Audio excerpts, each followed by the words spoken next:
जब अपने पति लक्ष्मण की मौत की खबर सुनकर जोर जोर से हंसने लगी उर्मिला। आखिर क्या कारण था उर्मिला के हंसने के पीछे? जैसे कि हम सब जानते हैं कि रामायण काल में भगवान राम को 14 साल का वनवास तय हुआ था। उनकी पत्नी सीता ने सहज ही वनवास पर जाना स्वीकार कर लिया था।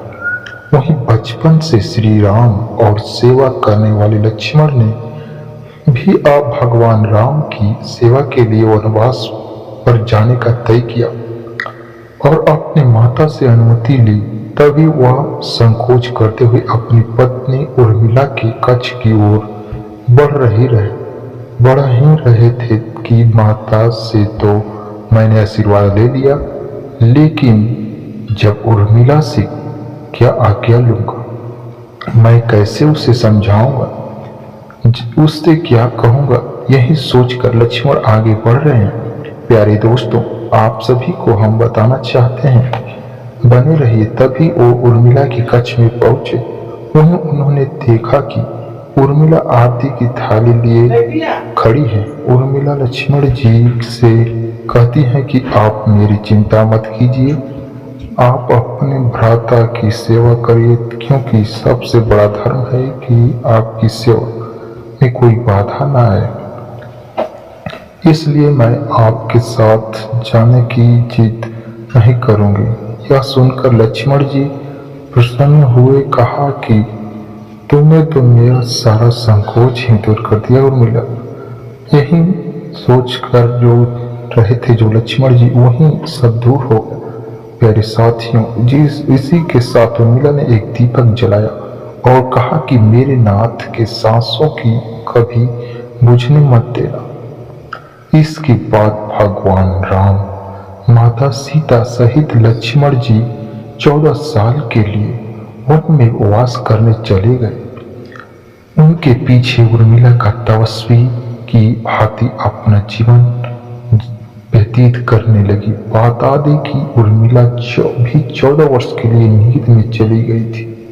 दरअसल इसके पीछे का कारण है कि लक्ष्मण हर समय भगवान राम की देवी से वरदान मांगा कि उन्हें 14 वर्ष तक नींद न आए, ताकि वे चाहे सुबह या रात हर समय अपने भ्राता की सेवा कर सके। नींद की देवी उन्हें यह वरदान देने के लिए तैयार हो गई, लेकिन उन्होंने कहा कि आपके बदले आपके किसी गरीबी को सोना होगा, और यह काम संभाला उनकी पत्नी उर्मिला ने।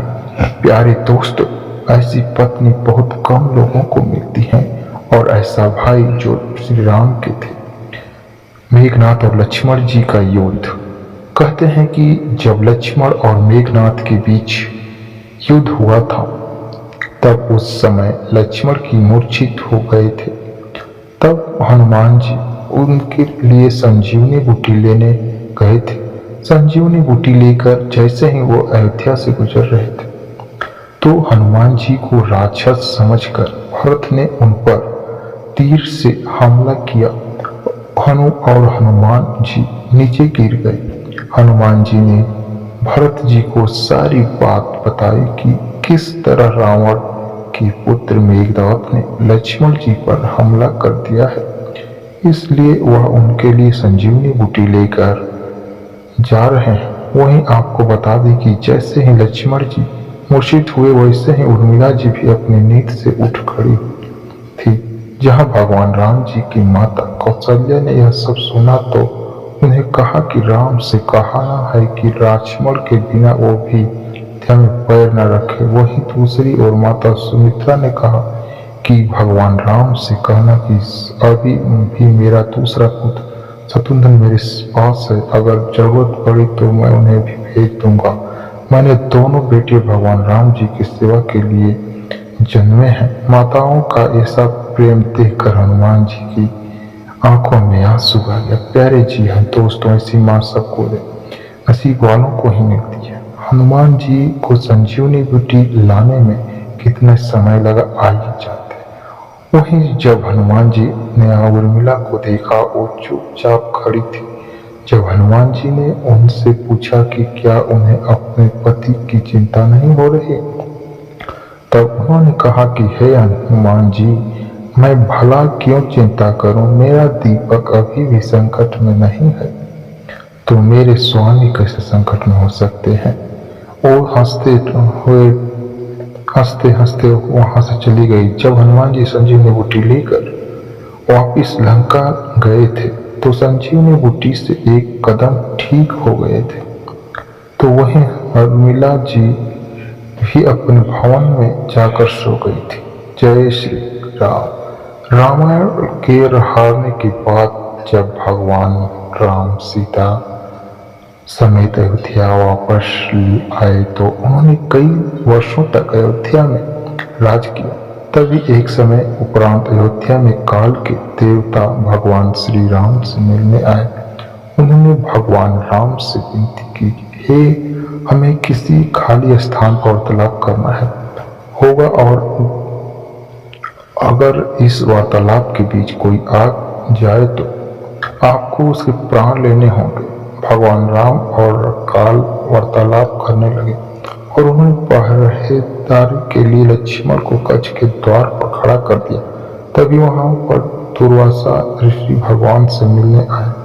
लक्ष्मण जी ने जब उन्हें रोकना चाहा को उन्होंने, मुझे भगवान राम से मिलने दो, नहीं तो मैं पूरी अयोध्या नगरी और वंश को श्राप दे दूंगा। तभी अयोध्या के उनके श्राप से बचने के लिए लक्ष्मण जी स्वयं उस कक्ष में प्रवेश कर गए। तब उन्होंने देखा कि भगवान राम काला जी वार्तालाप कर रहे। काला वहां से चला गया। राम और लक्ष्मण की मृत्यु कैसे हुई, आइए जानते हैं, लास्ट वीडियो में बने रहिए। तब उसके बाद भगवान श्री राम को न चाहते हुए भी अपने भाई लक्ष्मण को राज्य से निष्कासित करना, मतलब कि अपने देह त्याग। ऐसे में लक्ष्मण जी ने स्वयं के हंसने लगी और बोली, मेरे पति सदैव धर्म का पालन किया, अपने ज्येष्ठ भ्राता भगवान श्री राम और हमेशा ही उन्हें पूज्य किया, और उनकी माता और पिता की पूजा की। और आज अयोध्या वासियों के और हमारे वंश के श्राप से बचने के लिए उन्होंने अपने ऊपर एक सबसे बड़ा दोष किया, अपना देह त्यागा। मेरे पति ने अपने धर्म का ही तो पालन किया। ऐसे जोर जोर से हंसने, और उर्मिला जी ने भी अपना देह त्याग दिया। जय हिंद।